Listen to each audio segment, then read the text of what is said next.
तो फिल्म की शुरुआत में हम ईवा को देखते हैं। ईवा एक प्रिंसेस है जिसे एक आदमी राजा शोरोन की कहानी सुनाता है। उनके पास एक जादुई ताज था जिससे वो कुछ भी कर सकते थे। वो ताज सबकी ख्वाहिशें पूरी करता था और सब उसे पाना चाहते थे। उन्हीं लोगों में था एक जफर नाम का जादूगर जो राजा को मारकर वो ताज लेना चाहता था, लेकिन राजा का जादू इतना ज्यादा ताकतवर था कि जफर राजा को अपने जादू से मार नहीं पाता और ना ही उनका ताज ले पाता है। इसलिए गुस्से में अब वो राजा को श्राप यानी कर्ज दे देता है कि तुम हजारों सालों तक अकेले रहोगे और तुम्हें देखने वाला हर आदमी पत्थर का हो जाएगा। ईवा को इस सब पे यकीन नहीं था। तब उस आदमी ने कहा, नहीं प्रिंसेस, ये सारी बातें सच हैं और राजा शेरोन के जादुई ताज की मदद से आप अपने डैड को भी ठीक कर सकती हैं जो काफी अरसे से बहुत ज्यादा बीमार थे। सीन कट होकर अब हमें एक मार्टिन नामी आदमी को दिखाया जाता है। वो अंधा है, देख नहीं सकता, लेकिन बहुत अच्छा लोहार है। राजा के सभी सिपाहियों के हथियार वो खुद बनाता है। अभी वो हथियार ही बना रहा था कि एक आदमी ने आकर उससे पूछा, क्या राजा किसी जंग की तैयारी कर रहे हैं? तभी मार्टिन की मॉम यहाँ आई और बोली, नहीं, राजा तो बीमार है। राजा का सलाहकार राजा के खिलाफ ही जंग की तैयारी कर रहा है। बेईमान है वो राजा की सल्तनत पर कब्जा करना चाहता है। यहीं पर दोबारा हम ईवा को देखते हैं जो अपने डैड के पास आई थी। अपने डैड से कहती है, मैं जान गई हूँ आपके इलाज का एक तरीका है, मैं जरूर शेरोन का ताज लेकर आऊंगी जिससे आप ठीक हो जाएंगे। तब राजा ने उसे कहा, नहीं मेरा बच्चा, ये सब कहानियाँ हैं, यहाँ पर कोई शेरोन नहीं और ना ही कोई जादुई ताज है। तुम बस किसी राजा को ढूंढो जिससे तुम शादी कर लो और फिर वो मेरी ये सारी सल्तनत संभाल ले। उसकी बात सुनकर ईवा दुखी होकर यहाँ से जाने ही वाली थी कि तभी उसे होजो ने रोक लिया, राजा का सलाहकार, जो ईवा को बताता है कि राजा शेरोन की कहानी बिल्कुल सच है। राजा शेरोन के महल तक जाने का रास्ता एक मैप में आपके डैड ने सबसे छुपा कर रखा है। असल में सभी राजा शेरोन के ताज को ढूंढने के लिए गए थे, लेकिन जो भी गया आज तक वो वापस नहीं आया। इसीलिए अब राजा डरते हैं कि वहाँ कोई न जाए, लेकिन अगर आपके भाई होते तो वो जरूर राजा के लिए खतरा मोल ले लेते।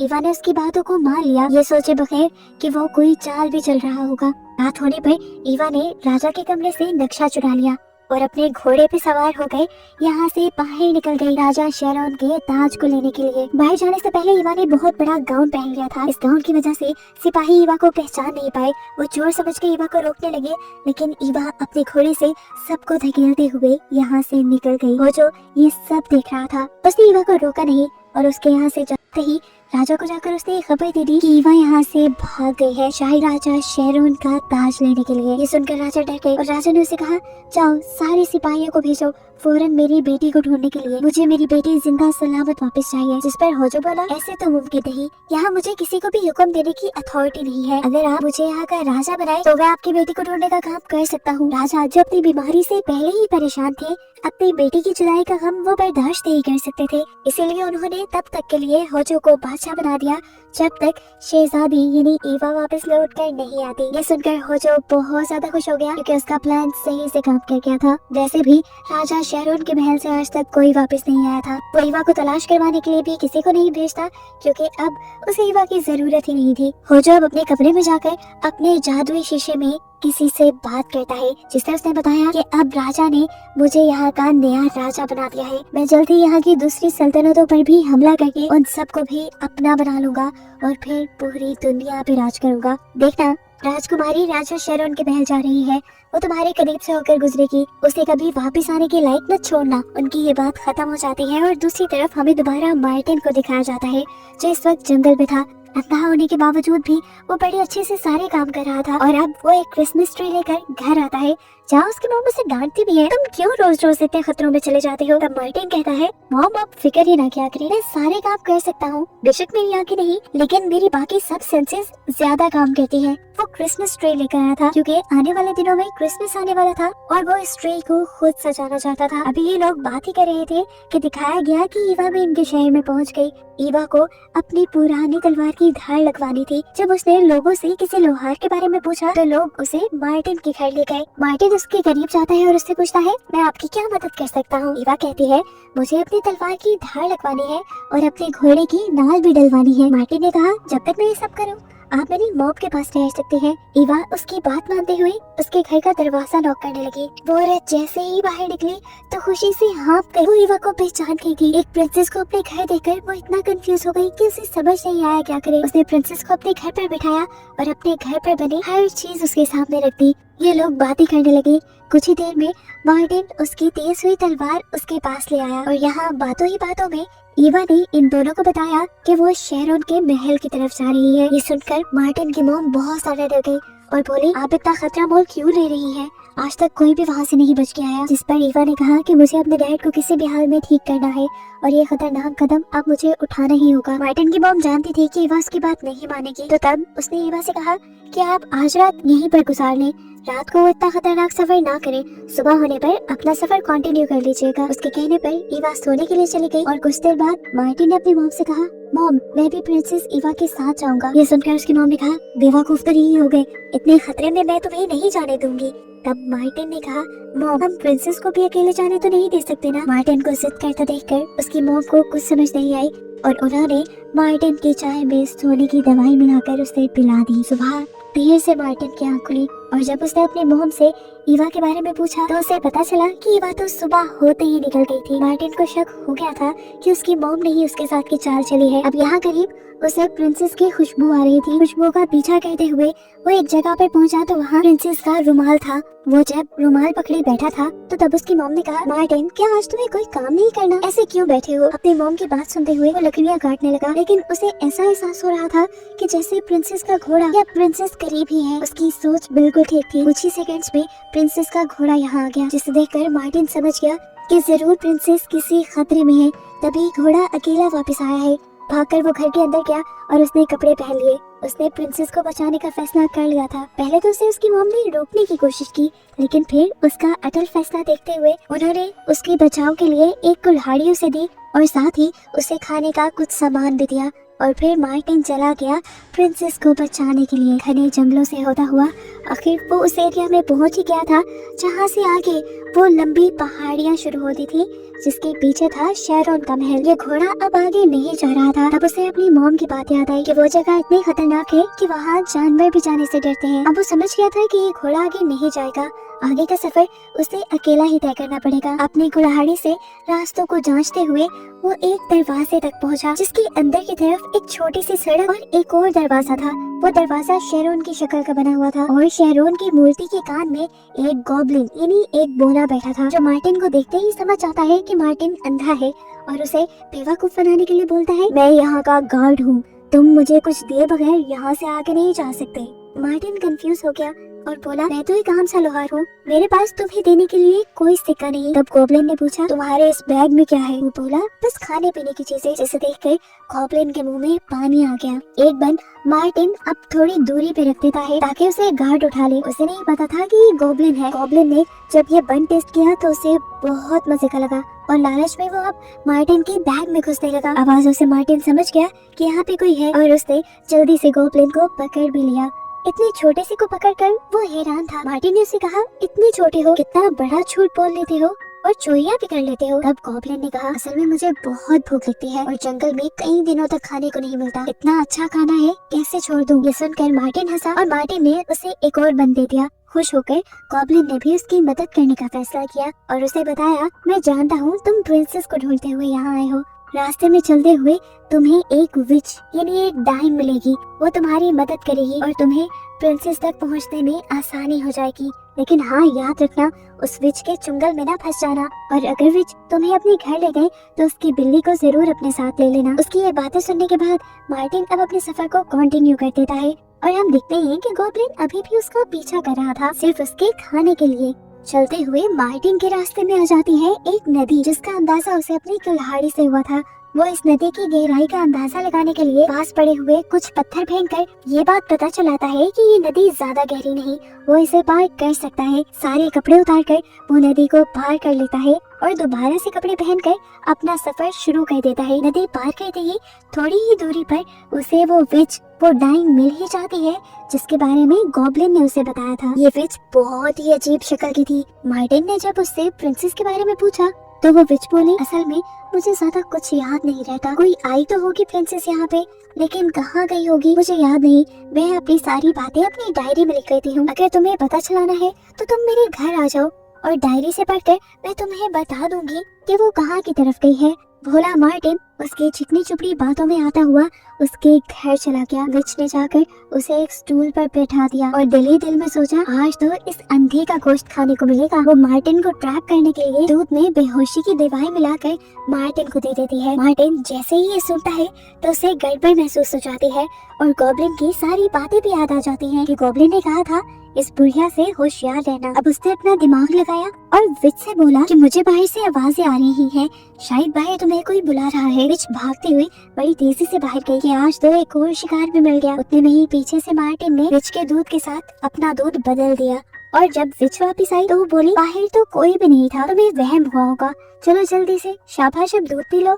मार्टिन ने भी दूध पी लिया और फिर बेहोशी का नाटक करने लगा, क्योंकि वो जानता था कि ऐसे विच नहीं मानेगी। विच अब खुशी खुशी आग जलाने लगी कि वो मार्टिन को पका लेगी, लेकिन इतने में खुद ही बेहोश हो गई। उसे जब होश आया तो मार्टिन ने उसे उबलते हुए पानी के ऊपर लटकाया हुआ था। वो बोला, बताओ मुझे प्रिंसेस के बारे में, नहीं तो मैं तुम्हारा अभी सूप बना दूंगा। विच डर गई और उसने सच सच मार्टिन को बता दिया कि प्रिंसेस किस रास्ते पर गई थी। इसके बाद वो विच बोली, मुझे नीचे तो उतारो, लेकिन मार्टिन उसे उतारे बगैर वहाँ से चल पड़ा। मार्टिन अब आगे की तरफ बढ़ने लगा। रास्ते में मुश्किलें अब बढ़ती ही जा रही थी। ये पहाड़ियाँ तो हर कदम पे मुश्किलें लेकर आ रही थी। एक तो ऊंचाई में ये पहाड़ी थी। मार्टिन को ऊपर की तरफ चढ़ते हुए बहुत मसला हो रहा था।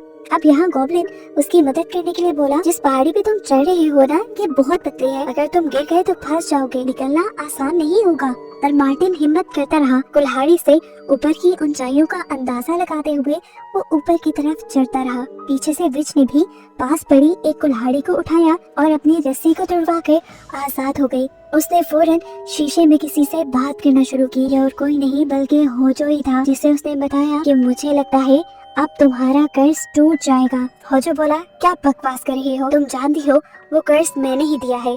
मैं ही हूँ असली ज़फर जो 1000 साल से जिंदा है। मैं ही वो जादूगर हूँ जिसने वो शराब दिया था। मैं अभी नहीं मरा तो वो शराब कैसे टूट सकता है। तब बूढ़ी औरत बोली कि अगर कोई एक दिन तक बिना शेरोन को देखे उसके साथ गुजार दे तो उसका शराब टूट जाएगा। और अब मार्टिन नामी बंदा तुम्हारा ये शराब तोड़ देगा, क्योंकि वो अंधा है और वो शेरोन के महल की तरफ जा रहा है। ये सुनकर उसे बहुत ज्यादा गुस्सा आया और वो फौरन अपना काला जादू चलाते हुए काले धुएं छोड़कर फौरन ही मार्टिन के पीछे आ गया। इस टाइम मार्टिन एक अजीब सी पहाड़ी पे था जिस पे चढ़ना कहीं मुश्किल था। मार्टिन ने हिम्मत नहीं हारी और आहिस्ता आहिस्ता कदम बढ़ाते हुए अपना पूरा जोर लगाते हुए वो ऊपर चढ़ने लगा।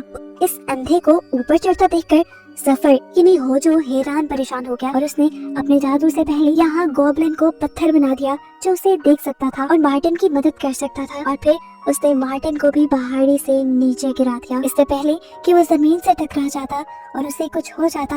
होजो यानी जादूगर ज़फर गॉब्लिन की आवाज में उससे कहता है, तुम नीचे गिरने वाले थे और मैंने अपने जादू से तुम्हें बचा लिया, शुक्र करो मेरा। मार्टिन उसका शुक्रिया अदा करता है। गॉब्लिन की आवाज में ये जादूगर दोबारा उससे कहता है कि जब तक राजा शेरोन जिंदा है उसका श्राप भी जिंदा रहेगा। तुम अगर वहाँ जाकर राजा शेरोन को मार दोगे तो उसका श्राप खत्म हो जाएगा। तुम राजकुमारी को भी बचा लोगे और राजा को भी। ये सुनकर मार्टिन ने उसे इस मर्तबा भी मशवरा देने के लिए शुक्रिया किया और दोबारा अपना सफर शुरू कर दिया। आखिरकार वो इतनी तंग और मुश्किल पहाड़ी के ऊपर चढ़ ही गया जिसके आगे फाइनली उसे राजा शेरोन का खंडर महल मिल ही जाता है। अंदर जाने पर हर चीज पत्थर की बनी हुई थी, क्योंकि इन चीजों को राजा शेरोन ने देख लिया था। यहाँ पर बहुत से लोग पत्थर की मूर्ति बने हुए थे जिन्होंने शेरोन की आंखों में देख लिया था। वो इन्हें पत्थरों की मूर्तियों को पकड़ता पकड़ता आगे पहुँचता है। एक मूर्ति के पास पहुँचने पर उसे बिल्कुल प्रिंसेस के कपड़ों जैसी स्मेल आ रही थी और वो समझ गया कि यही प्रिंसेस है। राजा शेरोन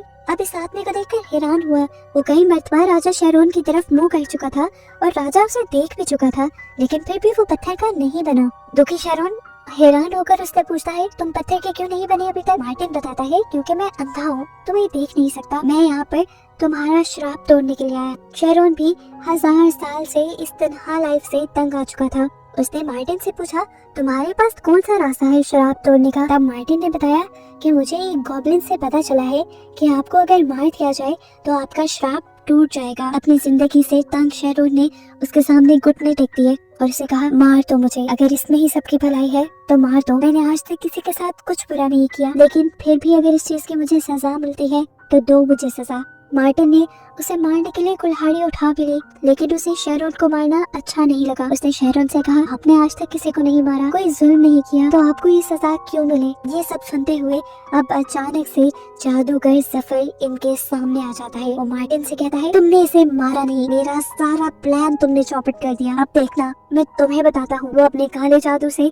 मार्टिन को उठाकर नीचे पटक देता है। मार्टिन इस मर्तबा खड़ा हो जाता है और बोलता है, मैं उस टाइम समझ गया था कि वो गॉब्लिन नहीं कोई और ही बोल रहा है। शुक्र करो मैंने राजा को मारा नहीं, वरना मेरे हाथ से बहुत बड़ा जुर्म हो जाता। उसकी ये बातें सुनकर जादूगर को एक और मर्तबा गुस्सा आया और उसने मार्टिन को अपने काले जादू में जकड़ लिया। जब मार्टिन बिल्कुल मरने के करीब था तो जादूगर ने उसे दोबारा जमीन पर फेंक दिया और बोला कि मैं तुम्हें तड़पा कर मारूंगा। तड़पते हुए मार्टिन के पास शेरोन ने उसकी ही कुल्हाड़ी फेंकी। कुल्हाड़ी को अपने पाँव के पास लगते ही मार्टिन समझ गया कि उसे क्या करना है। यहाँ जादूगर भी एक ही बार में अब मार्टिन को मारने की तैयारी कर रहा था और ये बात उसने मार्टिन से कह भी दी।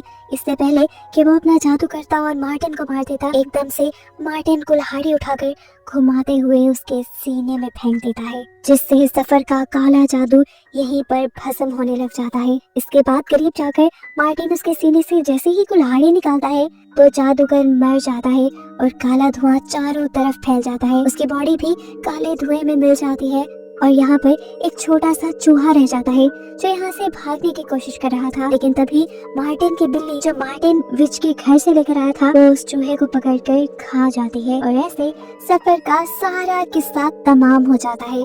राजा शेरोन के ऊपर से उसका श्राप यानी कर्ज भी टूट जाता है और यहाँ पत्थर के सभी बने लोग भी आजाद हो जाते हैं, नॉर्मल हो जाते हैं। मार्टिन की ये बहादुरी देखकर शेरोन बहुत खुश था। 1000 साल बाद वो आजाद हुआ था और इसकी वजह सिर्फ मार्टिन की बहादुरी थी। उसने मार्टिन से पूछा, बताओ तुम्हारी क्या ख्वाहिश है, मैं अभी पूरी कर देता हूँ। मार्टिन बोला, मैं सिर्फ यहाँ प्रिंसेस ईवा को बचाने आया था, इसके अलावा कुछ नहीं। शेरोन को उसकी खुददारी भी पसंद आई और वो बोला, मैं जानता हूँ तुम खुद कुछ नहीं मांगोगे, लेकिन मुझे पता है इस टाइम तुम्हें किस चीज की सबसे ज्यादा जरूरत है। वो यहाँ मार्टिन को उसकी आंखों की रोशनी दे देता है। मार्टिन पहली मर्तबा ये सारी दुनिया देख रहा था और बहुत ज्यादा खुश था। ये लोग अब जाने ही वाले थे, लेकिन तभी शेरोन ने उसे कहा, रुको, मैं अब बूढ़ा हो गया हूँ, जल्द ही मर जाऊंगा, मेरी सल्तनत अकेली रह जाएगी, इसीलिए आज से मैं तुम्हें और प्रिंसेस ईवा को यहाँ का राजा और रानी बनाता हूँ, अपनी सल्तनत तुम्हारे हाथ में देता हूँ। ये फैसला सुनकर सभी बहुत ज्यादा खुश हो जाते हैं और ये दोनों शेरोन से वादा करते हैं कि जल्द ही ये लोग अपने घर वालों से मिलकर यहाँ वापस आ जाएंगे और ये सब कुछ संभाल लेंगे। यहाँ पर ईवा भी शेरोन से अपने डैड को ठीक करने की विश मांगती है और शेरोन उसकी भी विश पूरी कर देता है, जिसके बाद वो इन दोनों को इनके घर के करीब छोड़ देता है। ये लोग जब घर वापस आए तो यहाँ पे सब कुछ पहले जैसा हो गया था। राजा ने ठीक होकर अपना सारा निजाम संभाल लिया था, सभी अमन में थे और खुश थे। ये देखकर प्रिंसेस ईवा भी खुश हुई और उसके डैड भी उसे देखकर फख्र करने लगे। आखिर में दिखाया गया कि मार्टिन और प्रिंसेस ईवा की शादी हो गई, जिसके बाद वो शेरोन की हुकूमत संभालने लगे और इस तरह इस कहानी की हैप्पी एंडिंग हुई। मज़ीद ऐसी वीडियोस के लिए मेरे चैनल को सब्सक्राइब करें और